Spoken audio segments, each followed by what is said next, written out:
Pessoal, bom dia novamente. 7 horas em ponto, né? Vamos começando aí a nossa semana. Muita energia e muita força. Vamos lá. Bom, só um minutinho. Boa semana a todos, isso mesmo. Deixa eu só configurar aqui o meu quadro branco. Beleza.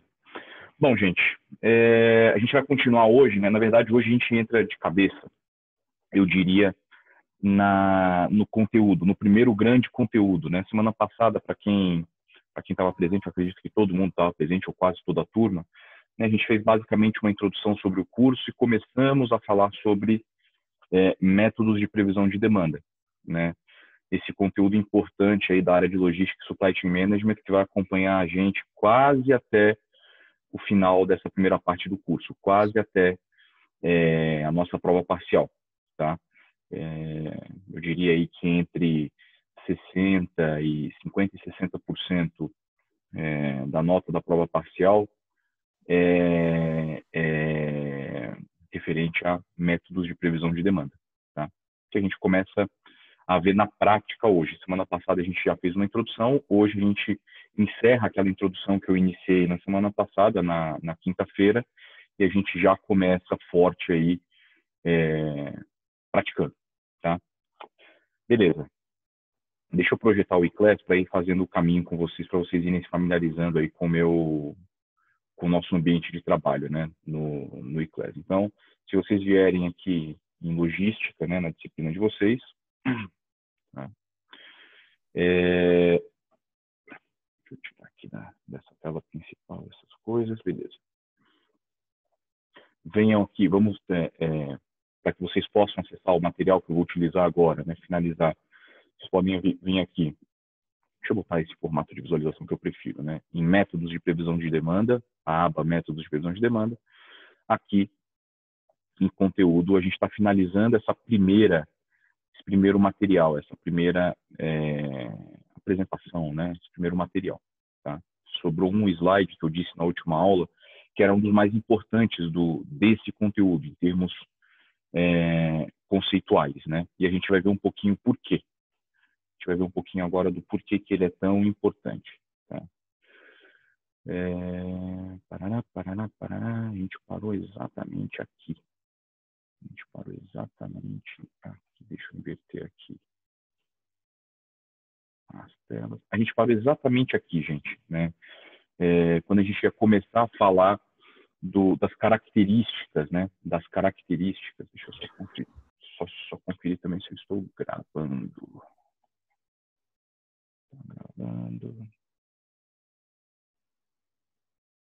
Tá gravando.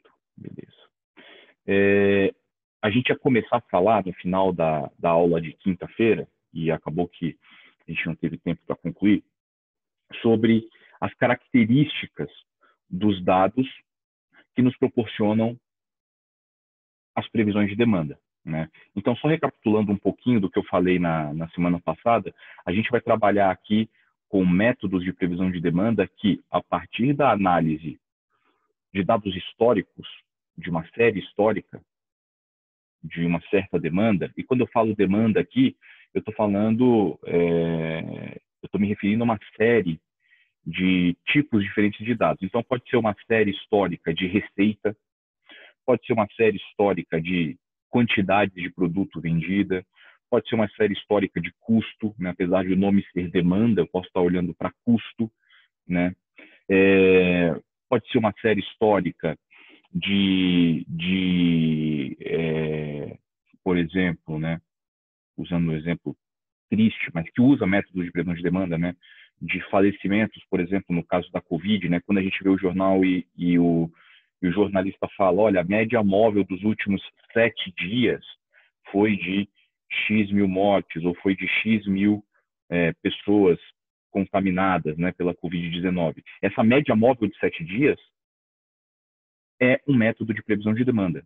Ele utiliza o método de previsão de demanda da média móvel para reportar o quanto de falecimentos ou quanto de contaminações houve no passado, e se o interesse desse jornalista fosse projetar o futuro, ele utilizaria essa mesma metodologia para falar, olha, amanhã a probabilidade ou a perspectiva de número de pessoas infectadas com a Covid é de X, a partir da média móvel, a partir desse método de previsão de demanda.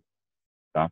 Então, a gente pode utilizar os métodos, né, de previsão de demanda, a gente vai ver 5 no geral, para, a partir de dados, uma série histórica, conseguir projetar o futuro, tá? Conseguir entender o que vai acontecer no futuro. Pois bem, eu comentei com vocês na semana passada também que previsão não é adivinhação. Previsão não é adivinhação, tá? Previsão é, como o próprio nome já diz, uma expectativa de realização de certo acontecimento no futuro, tá? Portanto, a previsão ela é passível de erro. A previsão ela é passível de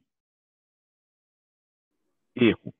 Vamos tentar entender melhor esses 3 conceitos, né? Erro de previsão e a composição do que a gente chama de demanda observada. Vamos primeiro entender o conceito de demanda observada. O que significa demanda observada? A gente vai usar bastante esse termo aqui a partir de agora. A demanda observada é o conjunto de dados, é a série histórica de dados sobre a qual eu faço ou sobre a qual eu sustento a minha previsão de demanda. Eu acabei de falar para vocês, a minha previsão de demanda ela é baseada numa série histórica de dados, em um conjunto de dados passados. Esse conjunto de dados passados, essa série histórica de dados que eu utilizo para estimar a minha previsão de determinado item, é chamada de demanda observada. O próprio nome, depois que a gente faz essa breve introdução, nos remete facilmente à série histórica de dados, né? Então, é a demanda que eu observei. Demanda observada é a demanda que eu observei. Qual foi a demanda que eu observei para sustentar a minha previsão? A série histórica de dados que eu tenho na minha mão. Tá? Lembrando novamente um pouquinho da aula passada, só para deixar todo mundo na mesma página, caso alguém ainda esteja meio perdido. Vamos lembrar lá do nosso exemplo do McDonald's. Eu quero projetar minha demanda diária de consumo de Big Mac no McDonald's aqui da Avenida Paulista.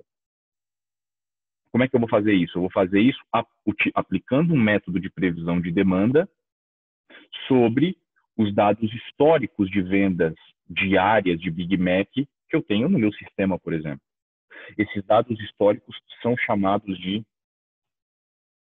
no seu conjunto, de demanda observada. E um desses dados é uma demanda observada. São duas demandas observadas e assim por diante, até que a gente tem um conjunto de dados de demanda observada. Tudo bem até aqui, gente? Se por acaso ainda esses conceitos que eu vou transmitir nesses próximos minutos estiverem um pouco abstratos, eu diria para vocês não se preocuparem muito, porque com a execução dos exercícios eu acredito que as coisas vão ficar mais claras. Tá? Esse é o conceito de demanda observada. Ora, essa equaçãozinha conceitual está me dizendo que demanda observada é função de 2 itens, né? Ela é composta por 2 itens. Ela é composta por um componente sistemático e ela é composta por um componente aleatório. Aqui eu vou abrir meu quadro branco para poder explicar um pouquinho melhor esses conceitos para os senhores e para as senhoritas. Tá? Então vamos lá. Ele está falando o seguinte, olha, a demanda observada é igual ao componente sistemático mais o componente aleatório. Vamos falar primeiro do componente sistemático da demanda. O que é o componente sistemático da demanda? Eu dei uma pincelada sobre isso também na semana passada. O componente sistemático da demanda trata do comportamento inerente àquela demanda. O comportamento tradicional, típico daquela demanda. Vamos falar de uma outra maneira, remetendo novamente ao nosso exemplo lá dos sanduíches, lá do Big Mac, do McDonald's, tá? Eu não sei exatamente qual que vai ser o consumo de Big Mac na segunda-feira, nem na terça, nem na quarta, nem na quinta, nem na sexta, nem no sábado, nem no domingo. Só que eu posso afirmar para vocês que o consumo da segunda-feira,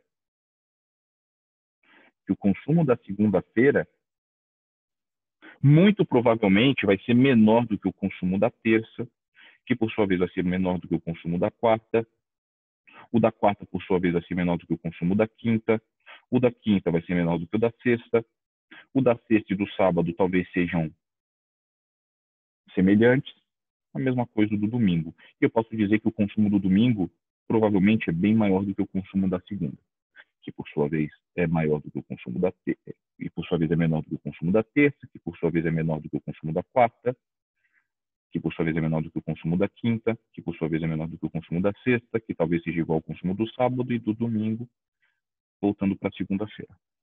Eu posso afirmar para vocês, e isso me parece intuitivo, né? Se eu traçar um gráfico de tempo no eixo X e quantidades consumidas de Big Mac no eixo Y, o comportamento da minha demanda vai ter essa característica aqui. Nesse caso, de sazonalidade.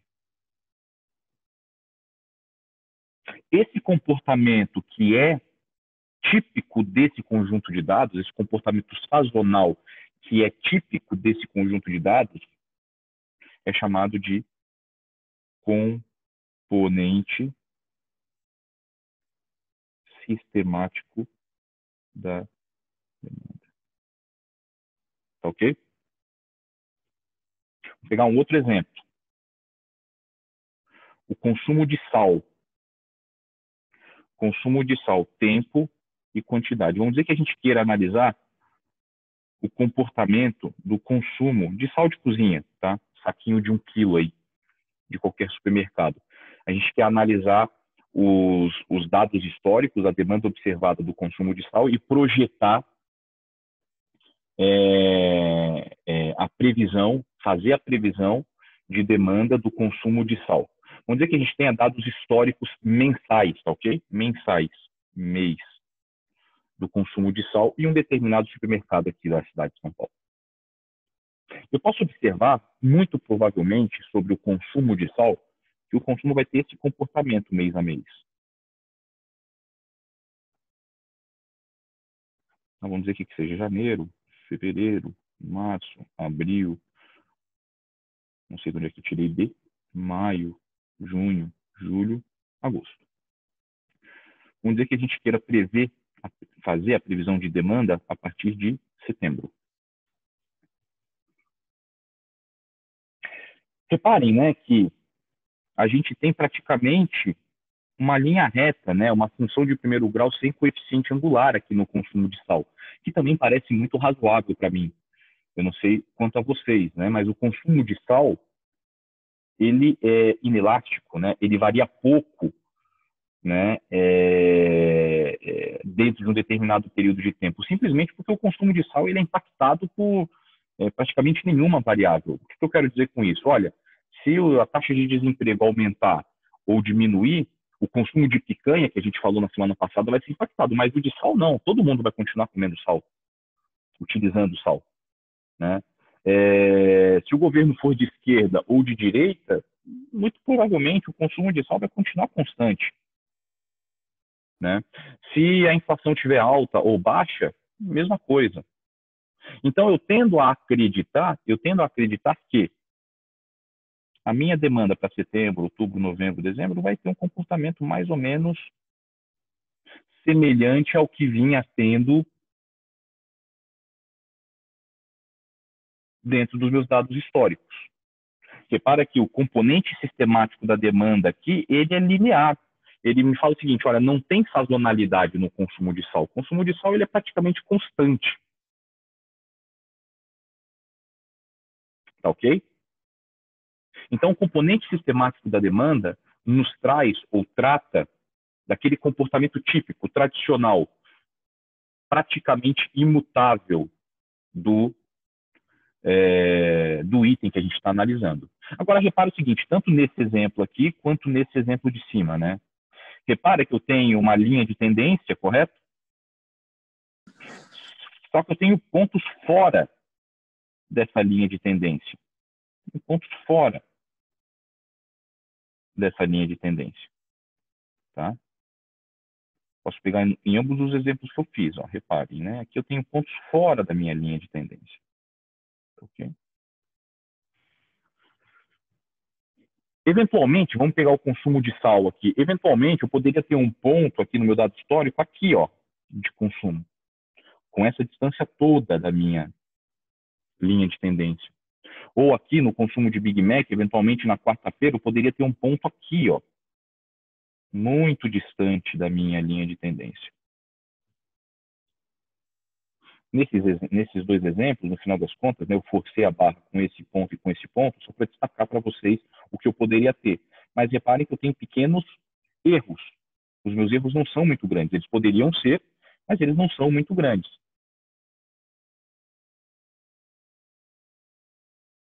O componente aleatório da demanda, que é o segundo item da minha equação de demanda observada, o componente aleatório da minha demanda é o responsável por estes desvios aqui. É o responsável por estes desvios que eu tenho em relação ao comportamento sistemático. Se eu tivesse só comportamento sistemático guiando os dados, eu provavelmente adivinharia o futuro. Vou repetir, se eu tivesse apenas componente sistemático nos meus dados observados, não tivesse nenhum impacto de componentes aleatórios, provavelmente a minha demanda futura, redundante, né? A minha demanda no futuro seria adivinhada. Eu conseguiria adivinhar a minha demanda futura, porque eu não teria erro de medida. Só que dentro de um conjunto de dados eu tenho o componente sistemático e o componente aleatório. Por exemplo, semana passada a gente pincelou isso também, vamos um pouco mais a fundo. Vamos dizer que na quarta-feira o consumo esperado era de uma quantidade X de Big Mac, mas choveu muito em São Paulo, aquelas chuvas que para tudo, as pessoas não conseguiram sair para a rua e o consumo de Big Mac ficou muito abaixo do esperado. Reparem que aqui houve um evento aleatório, um evento inesperado, chuva, que impactou o consumo do Big Mac naquele dia. E isso está registrado lá nos meus dados históricos. Isso aqui está registrado lá nos meus dados históricos. Em todos esses pontos, esses desvios se referem a pequenos eventos aleatórios que ocorreram e fizeram com que o consumo daquele dia não fosse exatamente igual à tendência dele. A mesma coisa que no consumo de sal. Eu poderia ter uma situação como essa e eventualmente ter um consumo de sal aqui, ó, né? Mais alto, muito mais alto, né? Muito mais alto. Eu teria que buscar no meu histórico de dados o que aconteceu nesse dia para entender o porquê que o consumo de sal foi tão alto nesse dia aqui. Sei lá, vou chutar. Vamos dizer, se a gente estivesse, por exemplo, em São Gabriel do Oeste, lá no Mato Grosso do Sul, lá eles costumam fazer lá o porco no rolete. Eles matam um monte de suínos, né, e fazem na cidade inteira um churrasco gigantesco de suíno. Eu quero acreditar que nesse evento eles utilizam muito sal.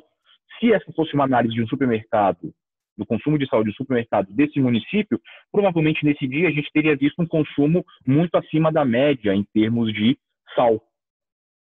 Um evento aleatório que impactou o nosso conjunto de dados.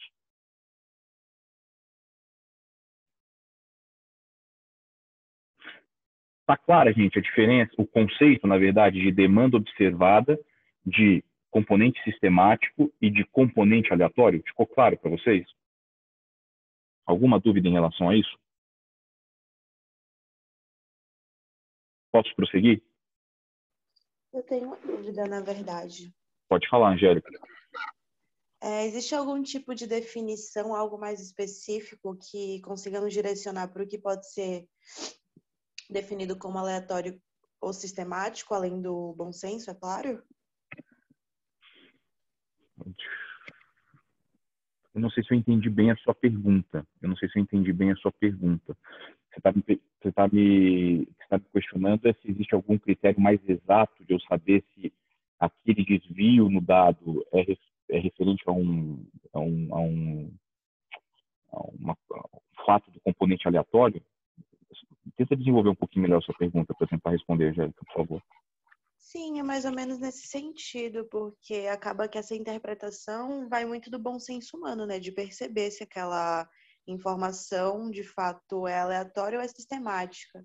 Mas eu queria saber se existe alguma coisa mais criteriosa quanto a isso. Tá. Tipo, É, na, para curso. tá, tá. Na verdade, não. Na verdade, não existe. Mas talvez por algum motivo eu não tenha me explicado direito, porque conceitualmente as ideias elas são bem definidas. O componente sistemático, deixa eu pegar aqui novamente o quadro. O componente sistemático, ele se refere. Deixa eu botar novamente alguns dados aqui de uma demanda sazonal. Tá?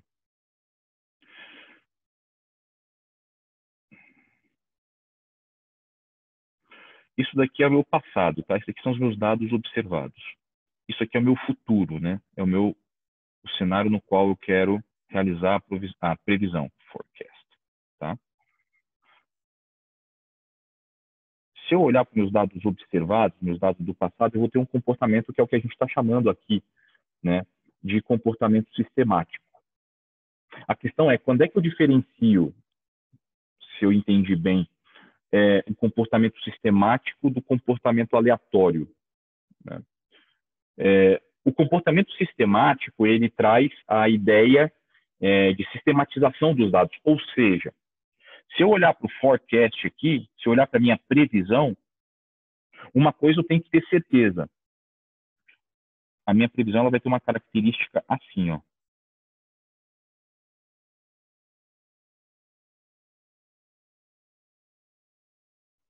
Ela vai seguir o mesmo comportamento do meu dado histórico.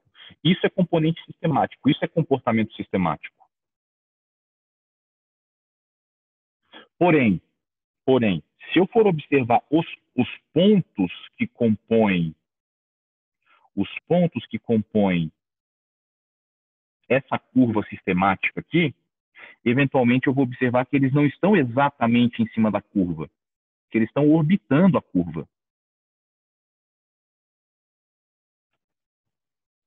Essa diferença entre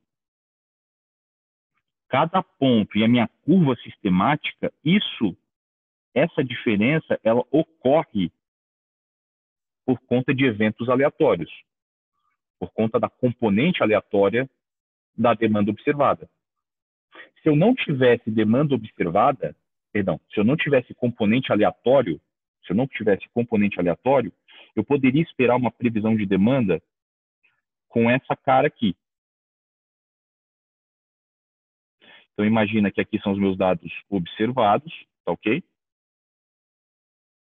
Aqui é a linha que separa os meus dados observados do meu período futuro, onde eu quero fazer a previsão.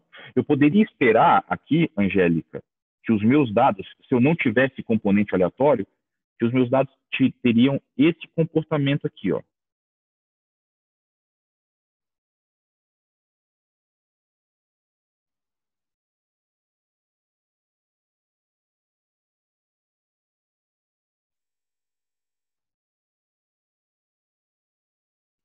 Ou seja, eu poderia esperar, aqui eu acabei...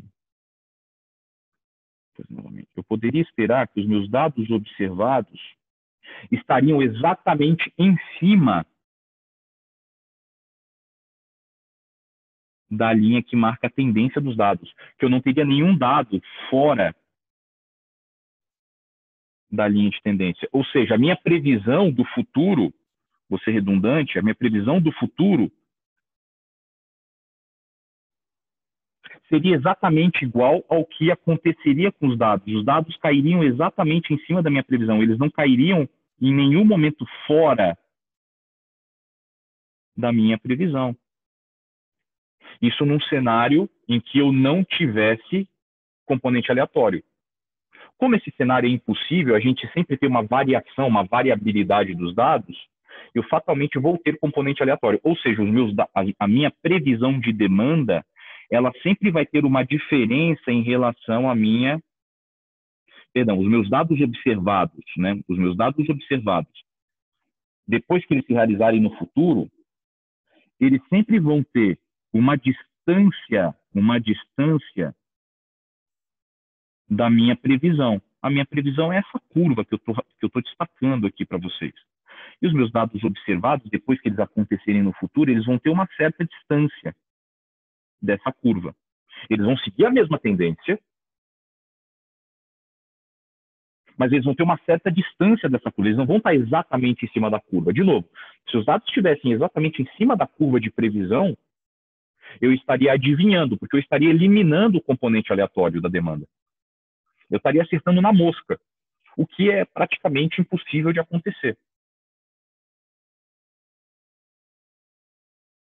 Ficou mais claro, Angélica?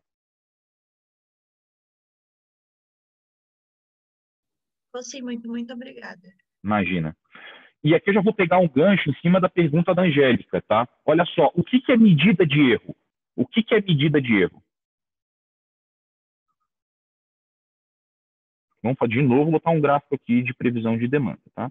Agora, para a gente, né, fazer diferente dos outros dois que eu fiz, vamos pegar aqui um produto que tem um comportamento de consumo crescente, tá? Então, vamos traçar novamente aqui a minha linha de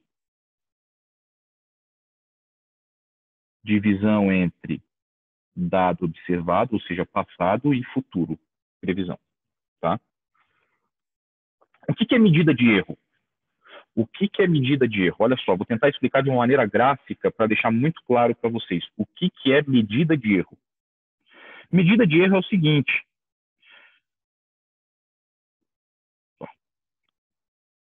Vamos dizer que os meus... Bom, desculpa.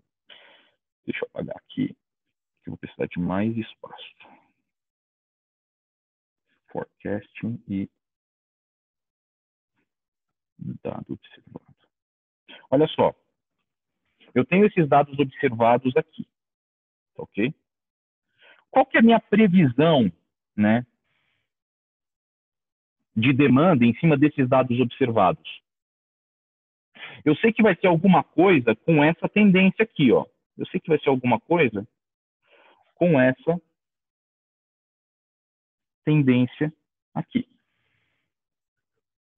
Eu não posso esperar que um conjunto de dados observados com essa característica, né, que a sua previsão de demanda tem uma característica dessa natureza. Eu não posso esperar isso. O que eu espero é que a minha previsão de demanda baseado nesse conjunto de dados aqui seja alguma coisa com essa cara aqui, ó. Ok? Isso é comportamento sistemático. E medida de erro? O que é medida de erro? A medida de erro vai me dizer o quão distante os pontos observados lá na frente vão estar da minha previsão. Ora, se eu tiver medida de erro grande, se eu tiver uma medida de erro grande, depois de realizar minha previsão, o cálculo do meu erro de previsão, do meu erro de medida, da minha medida de erro for grande, eu vou ter alguma coisa assim, ó.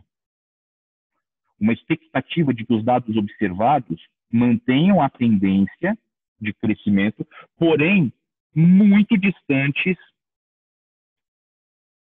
numericamente da minha previsão. Repara o seguinte, né? A tendência está aqui, ela continua tendo uma tendência de crescimento, mas a exatidão da minha previsão ela não está boa, porque os pontos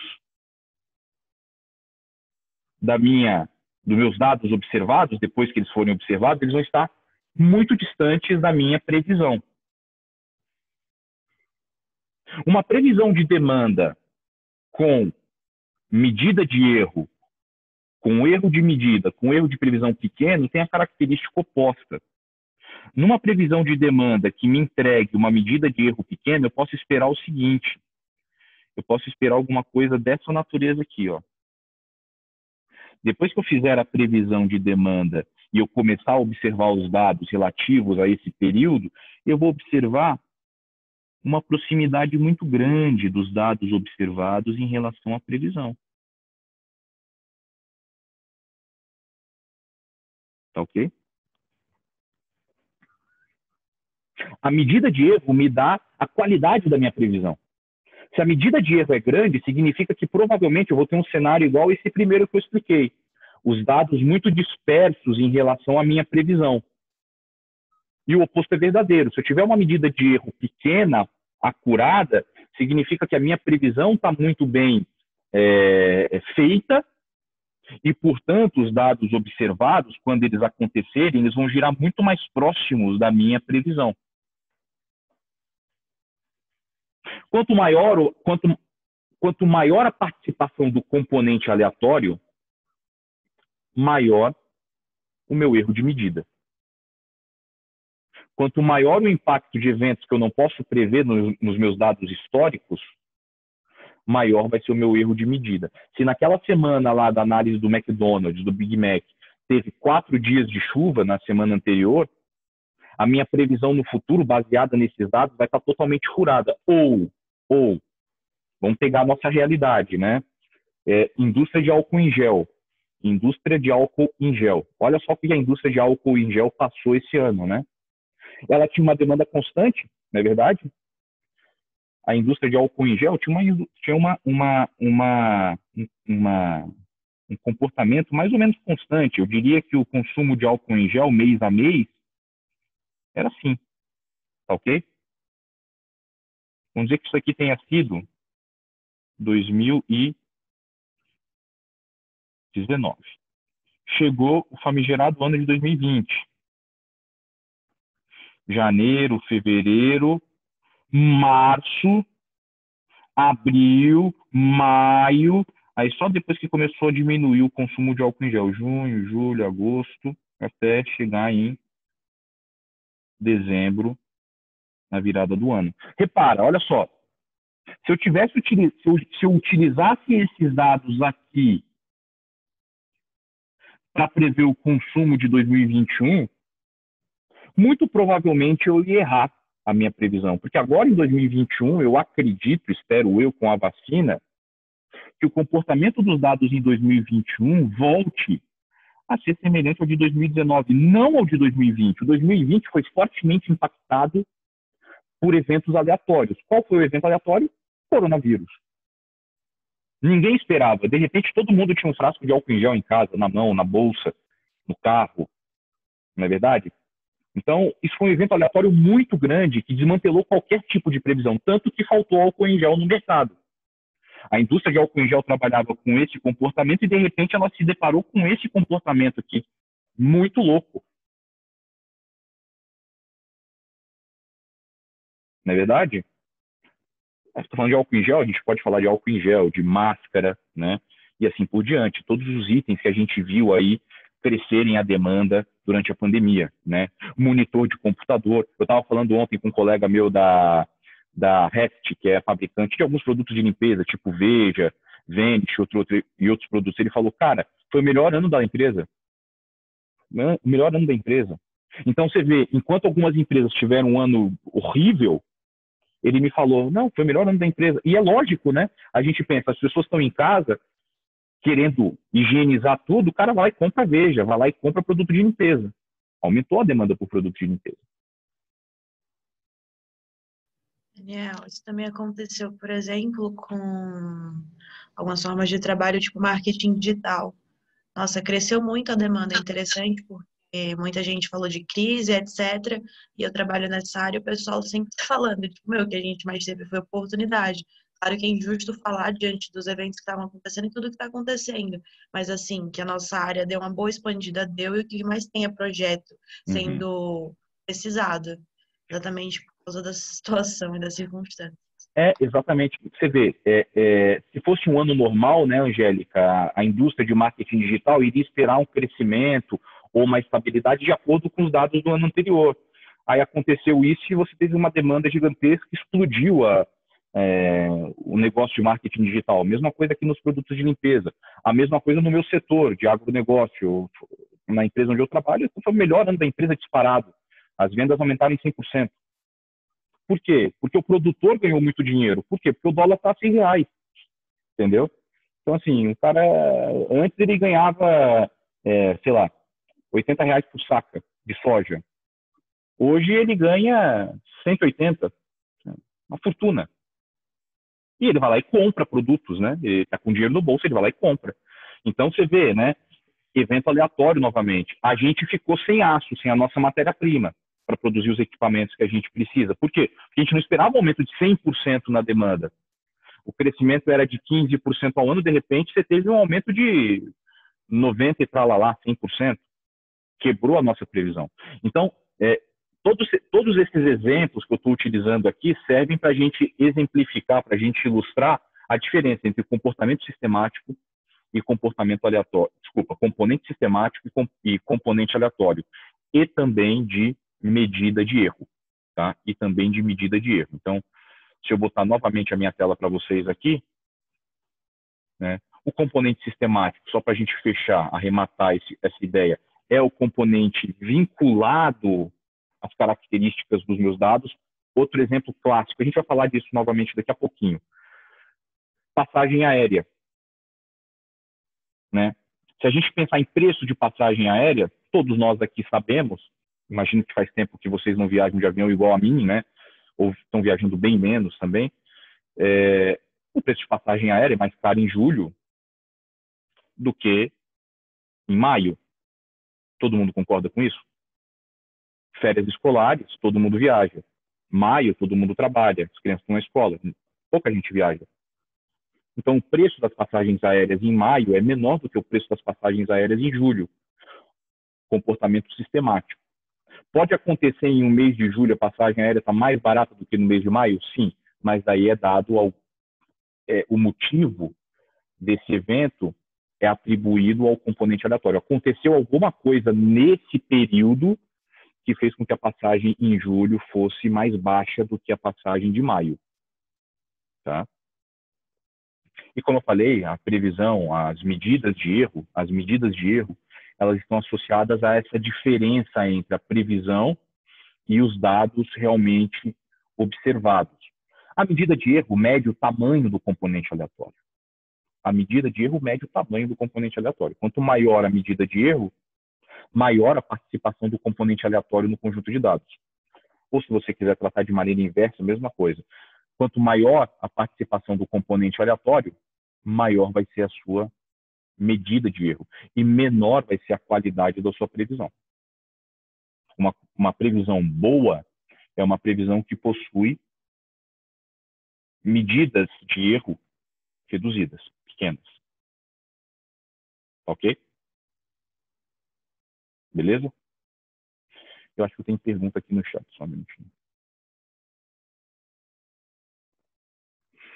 A Angélica mencionou aqui, bem como com as máscaras também, nesse evento. Exatamente, Angélica. Acho que eu demorei um pouquinho para ler, né? Beleza, gente, beleza. Acreditando que deu para entender o conceito de componente sistemático, de componente aleatório e de demanda observada, e também de medidas de erro, agora eu quero tratar um pouquinho com vocês sobre... Professor, Oi. eu só não entendi completamente como que a gente diferencia os dois. Tipo, como que a gente define que é um componente aleatório? Tá, eu vou explicar agora as características do componente sistemático e eu talvez consiga responder a sua pergunta aí. Tá? Talvez eu consiga responder a sua pergunta te explicando melhor os tipos de componente sistemático que a gente tem. Tá? Se não ficar claro depois da explicação, você me fala. Tá bom, professor. Obrigada. Tá? Imagina. Dentro do componente sistemático, gente, a gente tem alguns comportamentos específicos. Tá? a gente tem alguns comportamentos específicos. O que eu estou dizendo aqui? A gente pode ter... Deixa eu projetar meu quadro branco novamente aqui para vocês.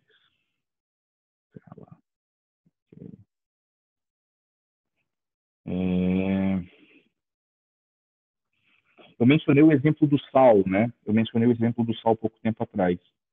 Tá? Como é que os dados de consumo de sal se comportam, né? Quantidade em relação ao tempo. Eu falei para vocês, se a gente fizer uma análise de dados observados mensais do consumo de sal, a gente provavelmente vai ter a distribuição dos dados com essa característica aqui. Tá? Janeiro, fevereiro, março e assim por diante. Reparem que eu tenho um comportamento linear, né? Eu tenho um comportamento linear. Se esse é o comportamento do consumo de sal e eu quero prever o comportamento de sal nos meses seguintes, tá? Aqui demanda observada e aqui comportamento futuro. Se eu quero prever o consumo de sal nos meses seguintes, eu vou aplicar um método de previsão de demanda e quando eu plotar esses dados no gráfico, provavelmente eu vou ter um gráfico com essa característica aqui. Eu não espero um gráfico assim, assim, assim, não. Eu espero um gráfico que siga a tendência. Qual que é a tendência? Uma tendência reta.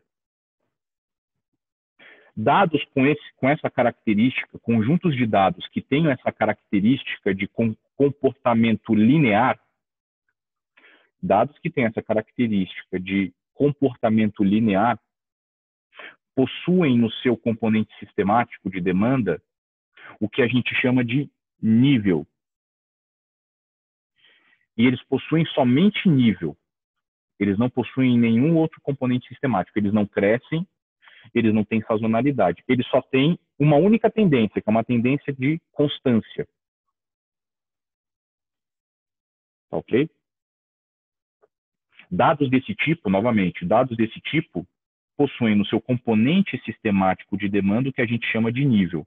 Ou, que a gente vai utilizar bastante a sigla em inglês, level. A gente vai utilizar muito a letra L nas nossas fórmulas e tal. Como é que eu prevejo, né, de uma maneira bastante simplista, né, como é que eu estimo o consumo de o consumo de sal, por exemplo, no mês de agosto, lá na frente. Se eu quiser saber, vem cá, de acordo com a linha de tendência, qual que seria o consumo aqui no mês de agosto do ano que vem?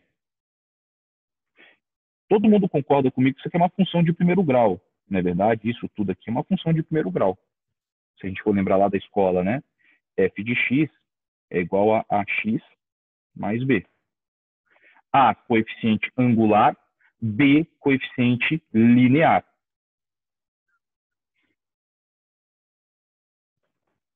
A gente está tratando de uma reta, né? Se é uma reta, a gente não tem coeficiente angular. Essa minha função ela é expressa por f de x igual a b. A minha previsão em agosto, de acordo com a matemática, para um conjunto de dados que possuem no seu componente sistemático somente nível, é igual ao coeficiente linear. Ou seja, se o ponto onde a reta intercepta o eixo y for 900, não importa se aqui deu 905, 910, 950, 805, 905, a minha previsão para agosto vai ser 900, vai ser igual ao meu coeficiente linear. E para setembro, mesma coisa. E para outubro, idem. Ou seja, quando eu tenho dados que possuem no seu componente sistemático somente nível, o meu comportamento é linear e a minha previsão para qualquer período futuro é igual à última previsão, a primeira previsão que eu fiz. aqui, nesse ponto.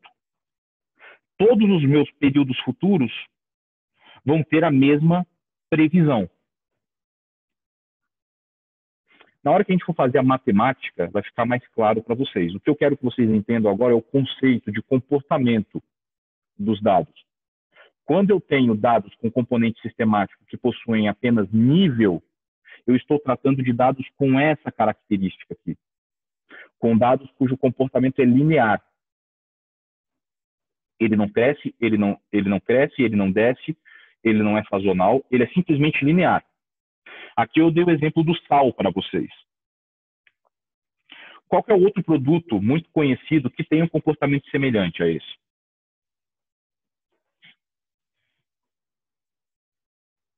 A Angélica está bebendo aí, inclusive, o produto. A água. A água. Não é verdade? Vamos analisar o consumo de água, de garrafa de 1 litro, num supermercado qualquer. O consumo da água vai ser constante. Ah, no verão faz mais calor e pode beber mais água? Pode, mas provavelmente isso não vai acontecer. As pessoas bebem mais ou menos, ou deveriam beber mais ou menos 2 litros de água por dia. Então, o consumo de água vai ser mais ou menos constante, com essa característica aqui. Beleza. Só que a gente também tem conjunto de dados, minha gente, senhoritas e senhores, que possuem no seu componente sistemático nível e também tendência. Você tem os dois, não só nível. Existem conjuntos de dados que possuem nível e tendência no seu componente sistemático. Ora, se ele possui nível e tendência, eu preciso acreditar que esses dados têm alguma tendência, ou tendência de crescimento, ou tendência de decrescimento. A gente falou da picanha, né, semana passada e tal. Vamos falar de um outro produto aí qualquer. Vamos pensar o seguinte: consumo, olha só, hein? Consumo de carro fóssil, de carro movido a combustível fóssil ao longo dos anos futuro. O que a gente pode esperar, né, dado toda a conjuntura que a gente vive hoje, de existência de carros movidos a diesel no futuro? Se a gente fizesse uma análise, se a gente quisesse fazer uma previsão de demanda da quantidade de carros fabricados anualmente, eu poderia acreditar que os dados teriam um comportamento assim, ó. Uma tendência de queda ao longo dos anos. 2022, 2025, 2030 e assim por diante. A tendência de queda. Ou seja, ano a ano, o meu consumo de carros com motor movido a combustível fóssil tende a cair, porque o consumo de combustível, de biocombustível está aumentando, porque a fabricação, a tecnologia de carros híbridos e elétricos está aumentando, e assim por diante. Então, a tendência é que a gente caminhe, nos próximos 10 anos, por uma frota mais baseada em motores elétricos e a etanol, movidos a etanol, do que uma frota movida a combustíveis fósseis. Mas vamos pensar agora também, para ficar mais próximo da nossa realidade, de produtos alimentícios, quaisquer. Novamente, eu falei da picanha semana passada, quando a economia está crescendo, né? O consumo de picanha aumenta, porque é uma carne nobre, as pessoas estão com dinheiro no bolso, o desemprego está baixo, né? Agora, vamos pensar num cenário de crise econômica. O Brasil está vivendo uma crise econômica. Desemprego alto, PIB crescendo muito pouco dinheiro circulando na economia. Eu poderia acreditar que o consumo de picanha, mês a mês, tempo e quantidade, vai ter esse comportamento. Ou eu posso acreditar também que o consumo de, por exemplo, carne de frango vai ter esse comportamento. Por que, professor? O consumo da carne de frango vai ser crescente, o consumo de carne de bovina vai ser decrescente. Porque a carne de frango é o substitutivo natural da carne bovina. A carne bovina é a carne mais nobre. Se está muito cara, as pessoas migram para a carne mais barata, que é carne de frango. Se a carne de frango ainda está mais cara, as pessoas migram para outra fonte de proteína, ovo. Tá? Então, esses dados, todos esses exemplos que eu estou dando, eles têm sempre no seu componente sistemático dois componentes, o nível,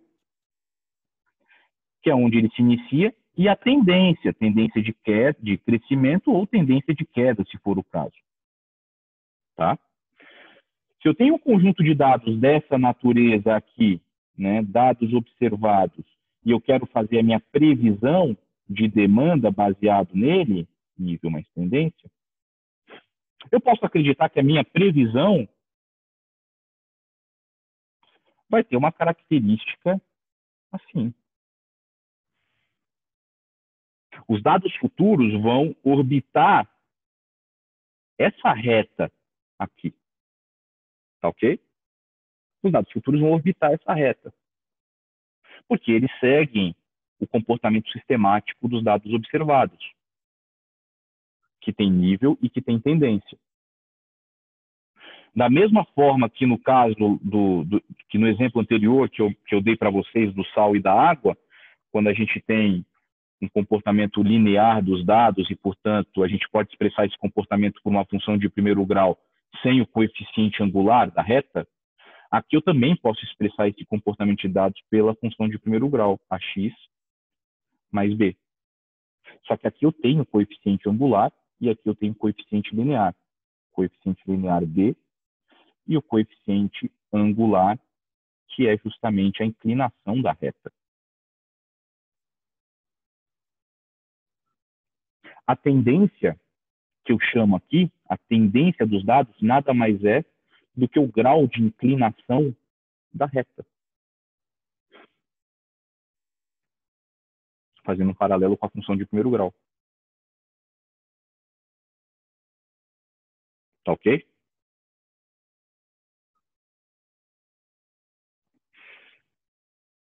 Só que a gente tem também um terceiro cenário de composição dos componentes sistemáticos. É o cenário no qual eu tenho nível, mais tendência, mais sazonalidade, que a gente já viu aqui na forma de exemplos. O que é um conjunto de dados que tem nível, tendência e sazonalidade? Tempo e quantidade. Um conjunto de dados que possui nível, tendência e sazonalidade é um conjunto de dados com esse comportamento aqui.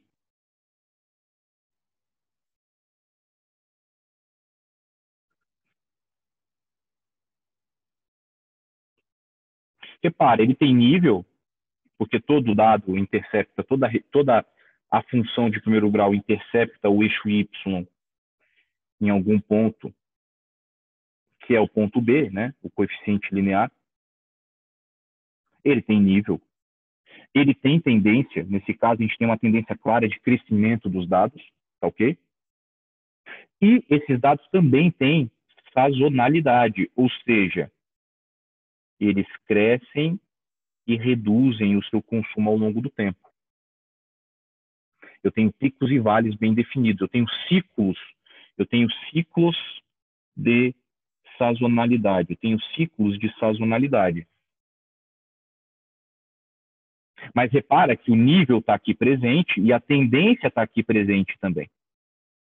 Eu poderia ter um comportamento de dados com nível, tendência e sazonalidade dessa natureza, com tendência de queda, tempo e quantidade, e os dados poderiam estar dispostos dessa maneira aqui, ó. Tá? Os dados poderiam estar dispostos dessa maneira, ou seja, eu teria aqui nível, novamente, eu teria tendência, agora uma tendência de queda, e eu continuo tendo sazonalidade com picos e vales. Por exemplo, né, de dados que tenham essa característica, que possuem nível, tendência e sazonalidade. Para não fugir muito do exemplo, né, vamos ficar no exemplo das indústrias de bar e restaurantes. Né? A gente falou de Big Mac, agora vamos falar de chopp. né? Chopinho aqui, ó. Chopinho, tá? Chopp. Como é que se comporta o consumo de chopp dia a dia, se a gente for analisar semana a semana? Da mesma forma que o Big Mac, não é verdade? Enquanto o tiozão aqui vai comer Big Mac com a família, a galera aí vai tomar um chopinho com os amigos, né? Só muda a idade, entendeu? Só que um dia vocês vão ser pais e mães e tal, e daí vocês vão levar os filhos para comer Big Mac, e eu provavelmente já vou estar tomando chopp novamente, porque meus filhos são grandes, né? Então é só uma questão de ciclos, né? Aliás, isso é sazonal também, né? O ciclo de vida, né? Se a gente for pensar nesse aspecto, né? O ciclo de vida também tem essa característica, né? Então, o chopp tem um comportamento semelhante ao Big Mac, né?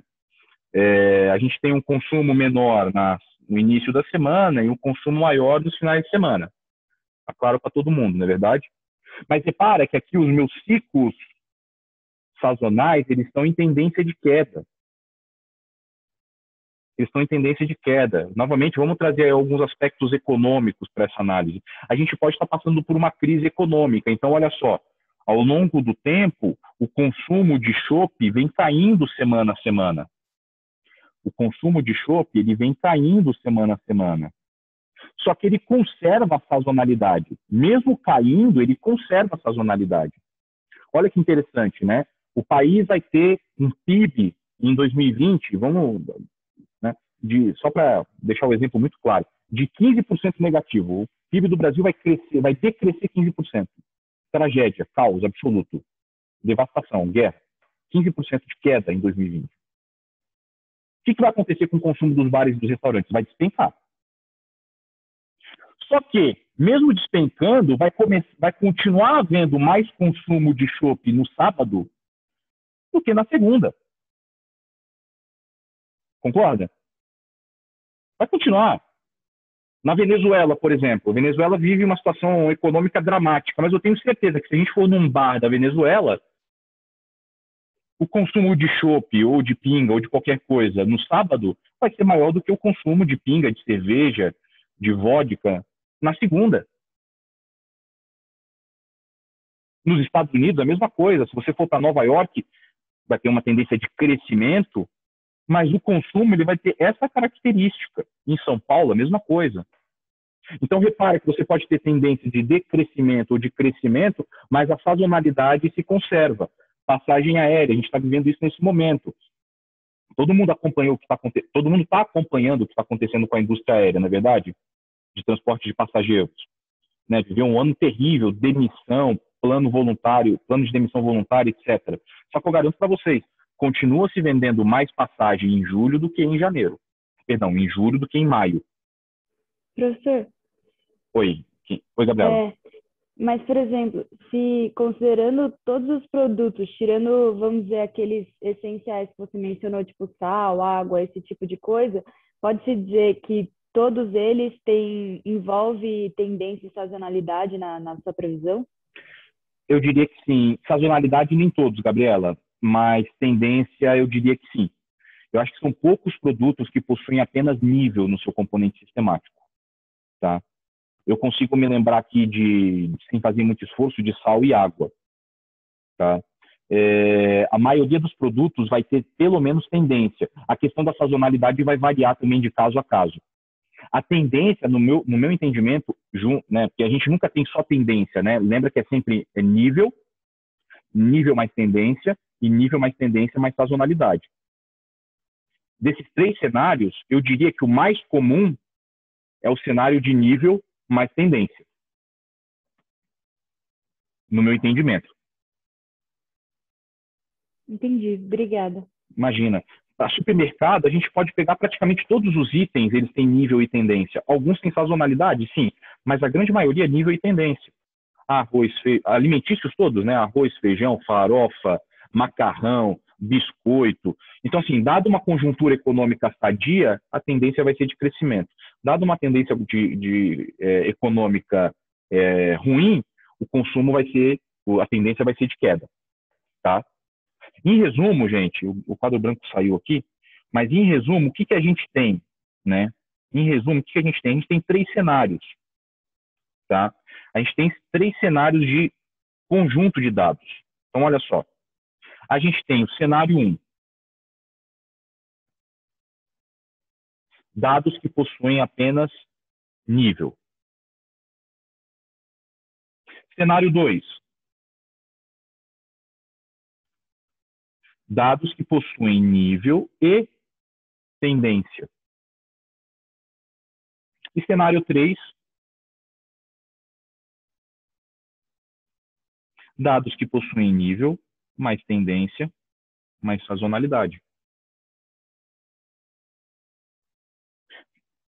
A gente tem 3 cenários de componentes sistemáticos e, em cima desses 3 cenários, a gente vai escolher qual o método de previsão de demanda mais apropriado. Tá ok? Eu tenho um método de previsão de demanda apropriado para o cenário 1, que possui somente nível. Eu tenho um método apropriado para o cenário 2, que possui nível e tendência. E eu tenho um método apropriado para o cenário 3, que possui nível, tendência e sazonalidade. Tá? A partir da... a gente vai aprender isso na prática hoje ou na próxima aula da quinta-feira. A partir da análise dos dados observados, eu vou entender com qual cenário eu estou tratando e vou escolher o método de previsão mais adequado. Tá ok? O que nos leva a gente a começar a falar dos métodos em si. Por enquanto, eu só estou falando das características dos dados. Dados com nível e tendência, e dados com nível, tendência e sazonalidade. Para tratar com esses dados, gente, eu tenho 5 métodos de previsão de demanda, que a gente vai ver nesse curso. 5, tá?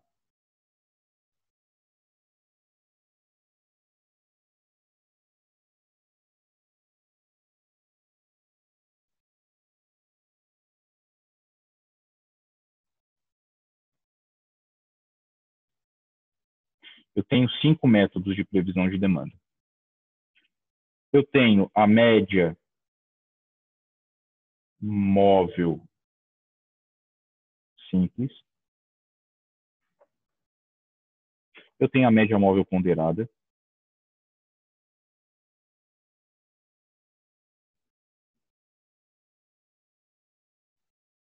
Eu tenho a exponencial, a suavização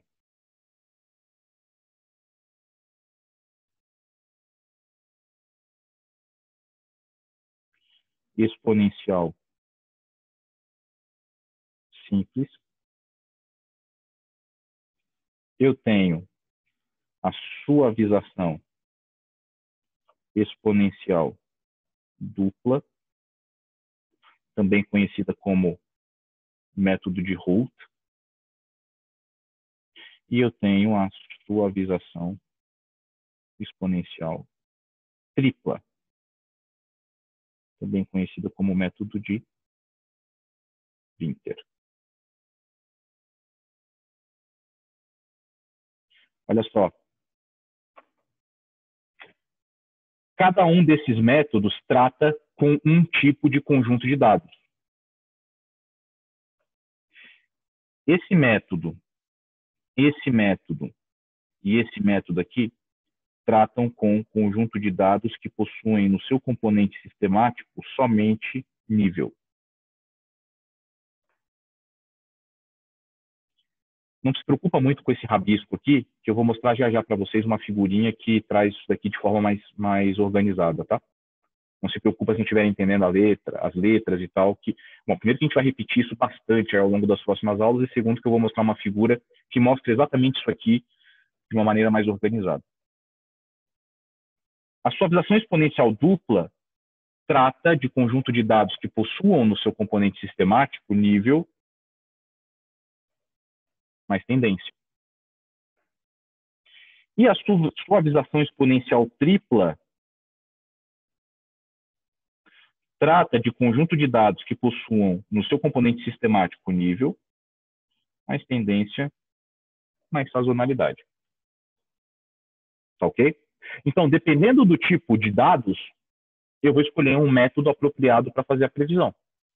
O único conjunto de dados que possuem mais de um que possui mais de um tipo de método são os conjuntos de dados que possuem no seu componente sistemático somente nível. Eu tenho média móvel simples, média móvel ponderada e suavização exponencial simples.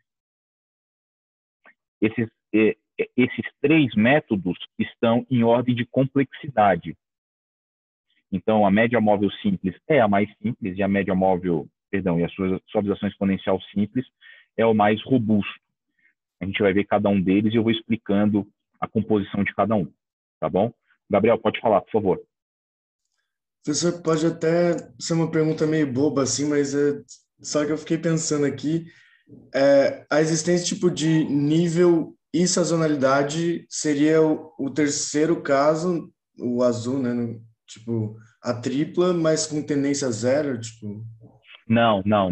Boa pergunta essa. Não existe pergunta boba, e essa pergunta é boa. Lembra que eu tenho três cenários. Eu tenho um cenário onde o meu conjunto de dados possui somente nível. Eu tenho um outro cenário em que eu possuo nível e tendência. E eu tenho um terceiro cenário em que eu possuo nível, tendência e sazonalidade. Tá? A suavização exponencial tripla trata de conjunto de dados no cenário 3, que possuem nível e tendência e sazonalidade. Tá ok? Mas existe alguma forma específica para tipo só nível e sazonalidade ou tipo existe esse? Não, porque eu posso ter o que você está falando é o seguinte, eu posso ter um cenário assim, ó. Eu posso ter um cenário de dados assim, ó.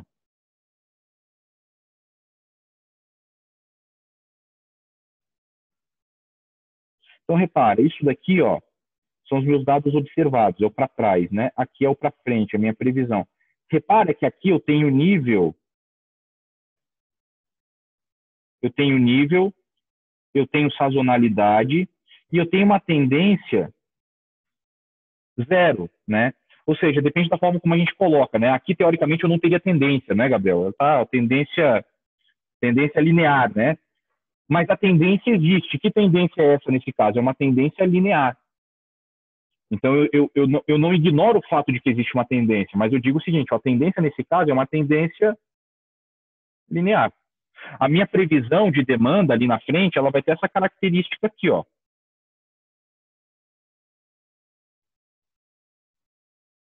Ela não vai crescer e nem subir, ela vai continuar tendo sazonalidade, ela vai continuar tendo nível, só que ela não vai crescer e nem subir, ela vai se manter reta, se manter constante, ou seja, na tendência linear que os dados observados já apresentavam.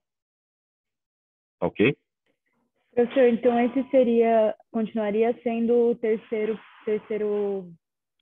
caso lá, de tendência, nível e sazonalidade. Sem dúvida. Também. Repara só, gente, porque a gente vai ver isso na prática, nos exercícios agora, mas por que a gente separa o conjunto de dados nessas três categorias? Olha só, se eu tiver um conjunto de dados dessa natureza, só com nível e tendência, se eu tiver um conjunto de dados com essa natureza, só com nível e tendência, tá? A minha previsão, o meu modelo matemático tem que me entregar uma previsão que tenha esse comportamento aqui. Tá ok? De nível mais tendência. Se eu tiver sazonalidade, por exemplo, junto com o nível e com a tendência, eu preciso rodar um modelo matemático, que é o método de Winther, né, ou a suavização exponencial tripla, que... Vamos botar aqui. Eu preciso rodar um modelo, dado observado e previsão. Eu preciso rodar um modelo que me entregue previsão que siga esse comportamento. O modelo matemático, quando eu botar os dados de previsão de demanda utilizando esse modelo matemático num gráfico, o gráfico tem que seguir essa lógica, que é a mesma lógica dos dados observados, que deram origem a ele. Tá?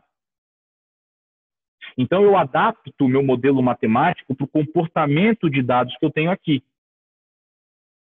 Novamente, a gente vai ver isso na prática agora, nos exercícios, né? A suavização exponencial tripla, a gente vai ver só algumas aulas para frente, a gente vai começar vendo os modelos mais simples, que lidam apenas com o nível, tá? Mas vocês vão observar que, no final das contas, o modelo matemático ele serve para replicar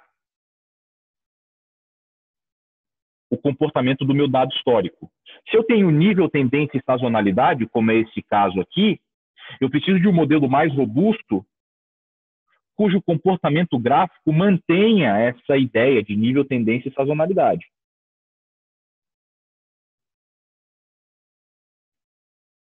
Tá bem? Tá bem, Gabriela? Ficou claro o ponto aí ou ficou alguma dúvida ainda? Gabriela ou Gabriel, professor? Não, Gabriela. Ah, para mim tá tranquilo, obrigada. Tá bem. E Gabriel também, né? Gabriel, ficou claro aí para você? Perfeitamente, professor. Muito obrigado. Beleza. Então, bom, que horas são? 8h11. Vamos lá. Então, vamos sair um pouquinho do quadro branco aqui e voltar lá para o material. Repara só, o que eu mostrei para vocês, meus queridos e minhas queridas, é isso aqui, ó. Bom, essa apresentação a gente acabou. Se a gente voltar lá para o nosso e-class, tá? Tá aqui para o nosso e-class, a parte de conteúdo. Esse material a gente já viu, tá? Foi exatamente esse que eu acabei de finalizar. Essa figura aqui, figura 2, que está disponível para vocês, métodos de previsão de demanda, é exatamente a figura que eu acabei de apresentar para vocês no quadro branco, tá? Eu vou abrir ela aqui para vocês darem uma olhada, tá? A gente basicamente vai trabalhar com 5 métodos de previsão de demanda. Vocês estão vendo a minha tela? Então, né? A gente vai trabalhar basicamente com 5 métodos de previsão de demanda. Média móvel, ou média móvel simples, média móvel ponderada, alisamento exponencial simples, ou suavização exponencial simples, ou, alisamento exponencial simples ou suavização exponencial simples, alisamento exponencial corrigido pela tendência, ou método de Holt, ou suavização exponencial dupla, e alisamento exponencial corrigido pela tendência e pela sazonalidade, ou método de Winther, ou suavização exponencial tripla. Essas 3 aqui tratam de conjunto de dados que possuam no seu componente sistemático somente nível. Essa daqui trata de conjunto de dados que possuem no seu componente sistemático nível mais tendência. E essa daqui trata de conjunto de dados que possuem no seu componente sistemático nível mais tendência mais sazonalidade. Ok? A gente vai começar vendo hoje a média móvel simples. Tá? Vamos primeiro fazer um exercício de média móvel simples e depois a gente parte para as explicações. Porque depois do exercício, eu vou fazer o exercício e vou explicando, vocês vão ver que já vai ficar bastante claro a ideia do método. Tá? A gente vai começar bem na maciota e bem tranquilo. Tá?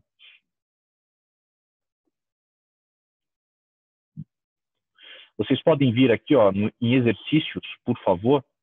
Eu vou liberar para vocês esse exercício 2 aqui, ó, média móvel. Tá?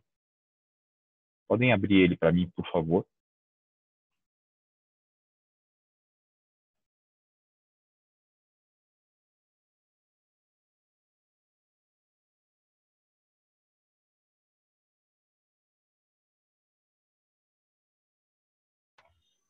Daniel, existe alguma grande diferença entre abrir no Excel ou abrir no planilhas do Google? Poxa, Angélica, essa é uma boa pergunta, viu? Eu nunca abri nas planilhas do Google, no Google Sheet, nunca abri.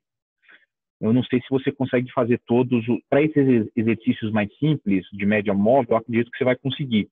Mas quando a gente for utilizar o solver logo ali na frente, eu não sei não. Tá? Aí você tem que ver se o Google Sheet tem o aplicativo de solver para fazer otimização. Eu não sei te dizer, eu nunca usei. Tá? Bom, olha só, vamos pegar essa aba, letra A aqui, tá? Média móvel simples. Vamos pegar a letra B, porque a média Vamos pegar essa letra B aqui, porque a letra A tá... Não, pega a letra A mesmo, só que apaguem aqui, né? Porque o professor deixou a resolução aí para vocês. Então, apaga a previsão, por favor. Vamos manter só o exercício, tá bom? Só os exercícios, só os dados observados, tá? Olha só, o que o exercício nos diz aqui? Deixa eu só me organizar minha tela aqui. Peraí.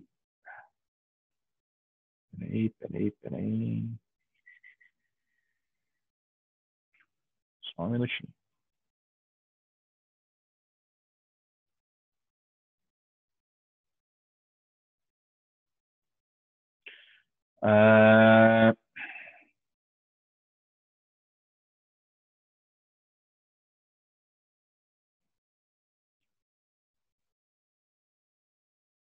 Olha só. Um exercício aqui, um enunciado bastante simples, tá, gente? Para a gente só começar a praticar. Então, com base nas vendas mensais de camisetas masculinas de uma loja de bairro, estime a previsão de demanda para janeiro de 2018, utilizando a média móvel simples, com N igual a 3. Tá? Letra B. Determine as seguintes medidas de erro: DAN, MAP, MSE, RMSE e MPE. Vamos lá, vamos destrinchar esse exercício de uma maneira bem tranquila para ir entendendo, consolidando os conceitos e para eu já introduzir os conceitos dos erros de medida propriamente dito. Por enquanto a gente só falou que existem erros de medida, mas a gente não falou quais são eles. A gente vai falar agora. Vamos lá. Olha só. Aqui o exercício já está me falando, olha, faça a previsão de demanda para o mês de janeiro, nós estamos em dezembro, para o mês de janeiro, utilizando o método da média móvel simples, com N igual a 3. Ele já está me falando o método.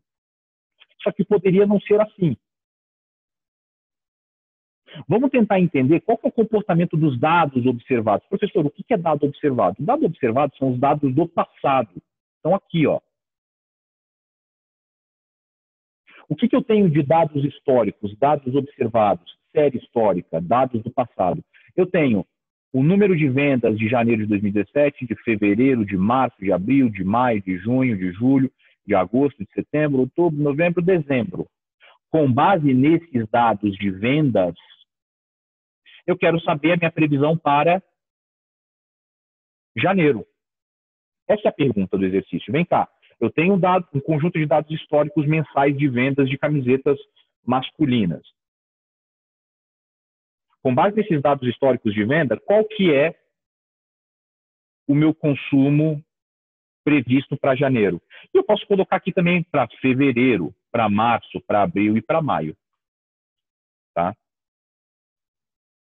Eu já sei que aqui é um conjunto de dados que possui no seu componente sistemático somente nível, porque o exercício está me falando do método, né?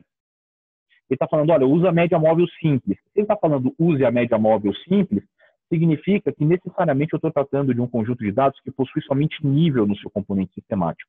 Mas vamos botar isso em forma gráfica, só para ter certeza de que tipo de dado que a gente está tratando aqui. A gente pode fazer isso de duas maneiras. Eu posso criar um gráfico de dispersão, como esse, tá? E inserir aqui uma linha de tendência. Tá? Se alguém tiver dúvida em como fazer isso, me avisa que eu faço devagarinho aqui, mostro os pontos e tal. Se alguém não pegou, sem melindre, hein? É hora de aprender, tá bom? Então, aqui eu tenho um gráfico de dispersão desses dados. Oi, Gabriela. Desculpa interromper. Claro. Se quiser terminar. Não, pode ficar à vontade. Fala aí. Depois eu continuo. Não, eu só queria confirmar se a linha de tendência ela tem que ser inclinação zero sempre. Tirando quando tem sazonalidade. A linha de tendência aqui você vai sempre escolher, eu estou projetando aqui na tela para vocês, sempre a linha de tendência linear, cujo comportamento é linear.